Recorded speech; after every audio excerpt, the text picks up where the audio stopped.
नमस्कार दोस्तों, बहुत खुशी और गर्व के साथ आपको हम अपने प्रिय शिष्य दीपक जी, पहले तो हम लोग दीपक कहते थे लेकिन अब ये इंजीनियर दीपक हो चुके हैं और इनको होंडा जैसी प्रतिष्ठित कंपनी में नौकरी लगा है। ये मैकेनिकल ब्रांच से बीटेक किए और जैसा कि आप जानते हैं कि नौकरी लगने के बाद जो 1 रुपया गुरुदक्षिणा जो शिष्यों से लेने की हमारी परंपरा है और उन्हें हम सम्मानित करते हैं, तो आज ये मेरे आवास पर आए हैं, आज हम इन्हें सम्मानित करेंगे। और जैसा कि आपको मैं बताता हूँ कि ये 1 रुपया गुरुदक्षिणा जब इन लोगों के जॉब के बाद हमें इनके हाथों से मिलता है या इनके माता पिता के हाथों से मिलता है, तो वो खुशी का ठिकाना नहीं होता है, क्योंकि ग्रामीण परिवेश के बच्चे उस बुलंदियों को पाते हैं तो कहीं ना कहीं जो हिंदुस्तान के विश्व गुरु बनने का जो सपना है उसकी पहल के लिए कदम आगे बढ़ता है और यही बच्चों के द्वारा ही एक बार फिर से हमारा हिंदुस्तान सोने की चिड़िया बनेगा।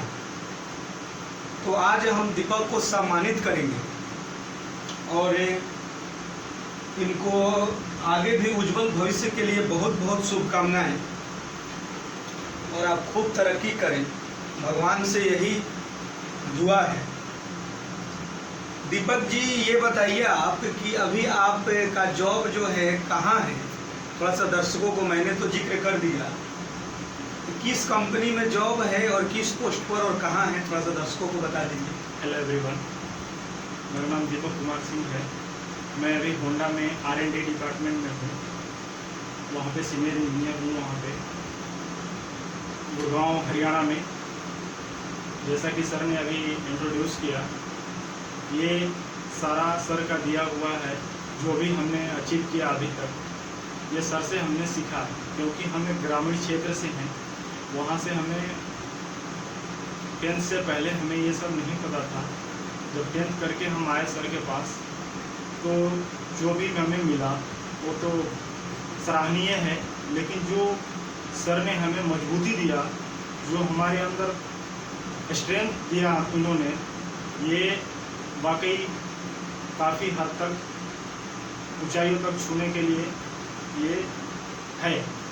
कुछ दर्शकों को ये बताइए, पुराने दिनों का यादें जो है, ये जो नाइट क्लासेज के बारे में, क्योंकि उस दौर का तो अभी तो हम लोगों को कई राज्यों में पढ़ाने का सौभाग्य मिलता है, लेकिन आप लोगों का जो प्रारंभिक नाइट क्लास था उसकी पुरानी यादों को कुछ दर्शकों से शेयर कीजिए। नाइट क्लास तो वाकई बहुत अच्छा रहा। हम लोग जब आते थे नाइट क्लास में, तो मतलब एक सिलेबस, एक बुक एक ही दिन में ख़त्म हो जाता था, एक ही नाइट में ख़त्म हो जाता था। उसमें बहुत कुछ हमने सीखा। पहली बात तो ये कि कैसे मेहनत करना है।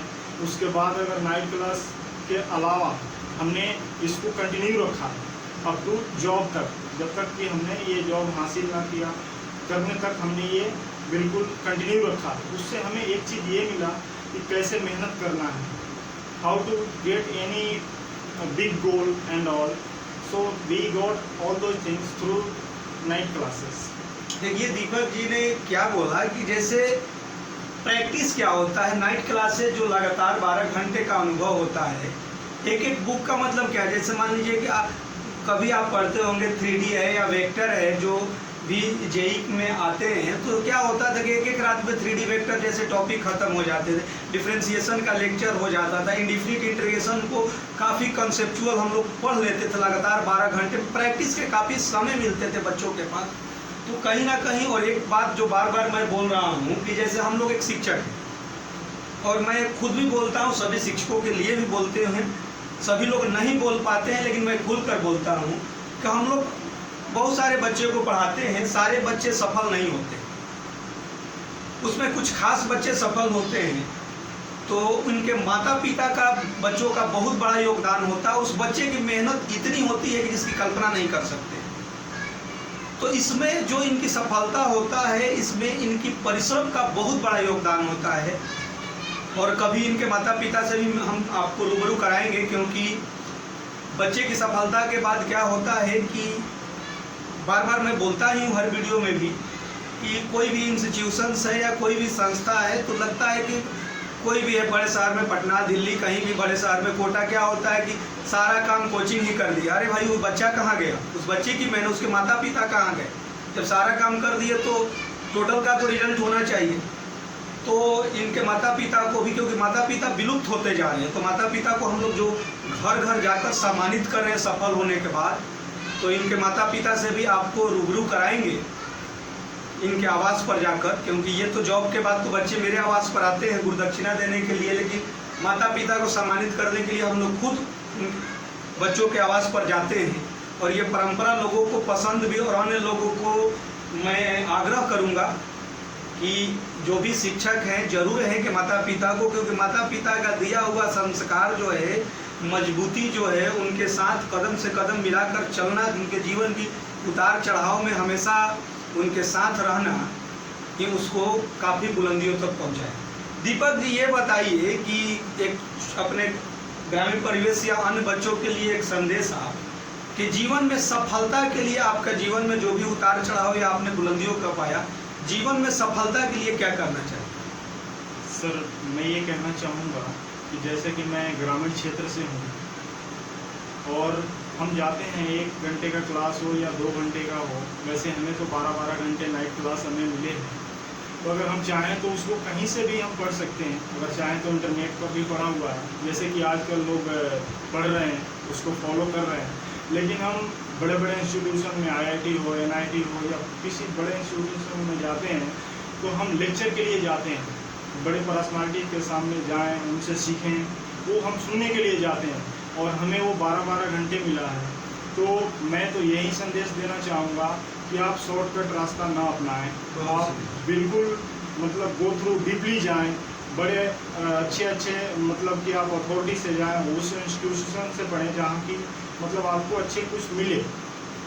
शॉर्टकट रास्ता अपनाना ये मतलब ये कोई अच्छा वो नहीं है, तो आप हार्ड वर्क करें और आप अच्छे से जाएं। तो ये दीपक जी ने आपको बताया सही बात कि सबसे बड़ी बात है कि हार्ड वर्क ही आपको वहाँ तक पहुँचाएगा। जैसे आज दीपक जी होंडा जैसी प्रतिष्ठित कंपनियों में लाखों सैलरी पाकर अपने दिनचर्या को आगे बढ़ा रहे हैं। और अभी लॉकडाउन में जस्ट ये इन्होंने मेरे से जिक्र किया कि सर लॉकडाउन नहीं रहता तो अभी मैं सिंगापुर में रहता। तो चलिए आगे भविष्य के लिए शुभकामनाएं। लॉकडाउन तो ख़त्म होगा, ये कोरोना जैसी जो पेंडेमिक है इससे पूरे देश क्या सभी मानव जाति को राहत मिलेगा। और फिर सिंगापुर क्या आपको विश्व के जितने भी डेवलप कंट्री हैं या जो भी हैं, आपको आपके मेहनत को, आपके कर्म को सभी सलाम करेंगे। एक छोटा सा जिक्र मैं आपसे करना चाहता हूँ। काफ़ी एक स्टूडेंट आप रहे हैं और आज एक प्रतिष्ठित कंपनी में आप जॉब भी कर रहे हैं और आपने मैकेनिकल ब्रांच से पढ़कर बीटेक किया। लेकिन अभी के हम बच्चों को एक चीज़ देख रहे हैं जो हर सफल स्टूडेंट से मैं डिस्कस कर देता हूँ कि जैसे आप लोग पढ़ते थे या हम भी कभी स्टूडेंट रहे तो टीचर हम लोगों को होमवर्क देते थे तो हम लोग रात को आकर या जब समय पढ़ने बैठते थे तो उस क्वेश्चन पर काफ़ी घंटे थिंक करते थे।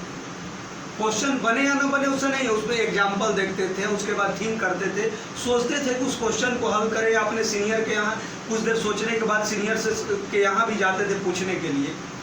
लेकिन आज के बच्चों को मैक्सिमम हम लोग देख रहे हैं कि कोई टीचर होमवर्क दिया तो उस क्वेश्चन पर 2 घंटा 3 घंटा या उस क्वेश्चन पर काफ़ी देर तक सोचकर उस पर सेल्फ अटेम्प्ट न लेकर वो डायरेक्ट गूगल पर उस क्वेश्चन को टाइप करता है, चाहे NCERT का क्वेश्चन है या कोई प्राइवेट बुक्स के हों, डायरेक्ट गूगल पर टाइप करता है और उसको क्वेश्चन को सोल्यूशन निकाल कर वो टीचर को दिखा देता है। ऐसा बहुत सारे हो रहे हैं। ऐसा आप मैं जो बता रहा हूँ इस चीज़ को आप एहसास भी करते हो। तो क्या दीपक जी ये बताइए, क्योंकि आपके दौर में तो ऐसा होता नहीं था, तो क्या उन बच्चों को फ्यूचर के लिए बेहतर है क्या ऐसे प्रोसेस से माइंड ग्रोथ कभी कर सकता है कि कहीं ना कहीं कुछ देर तक समय भी नहीं दिया और डायरेक्ट 2-4 मिनट के बाद ही समझ गया नहीं बनेगा तो गूगल पर टाइप कर लो। तो ऐसे बच्चों को क्या संदेश देना चाहिए? मैं ये कहना चाहूँगा कि ये जो है ये तो आप इसमें आपका कोई मतलब आपका मेंटल कोई उसमें आपने अप्लाई नहीं किया, ये तो आप जस्ट नेट से लिया आपने और आपने कॉपी पेस्ट जैसा थॉट्स इसमें लगाया। जब तक कि आप खुद हार्ड वर्क नहीं करेंगे, आप खुद अपने माइंड को अप्लाई नहीं करेंगे, उसमें आप लगेंगे नहीं, तो ये आपके लिए बिल्कुल होगा। See guys, now competition is too high, we can not imagine how competition is high, so we need to go deeply by anybody observation, principle and all. Instead of doing this type of things, we need to go by self attempt and all.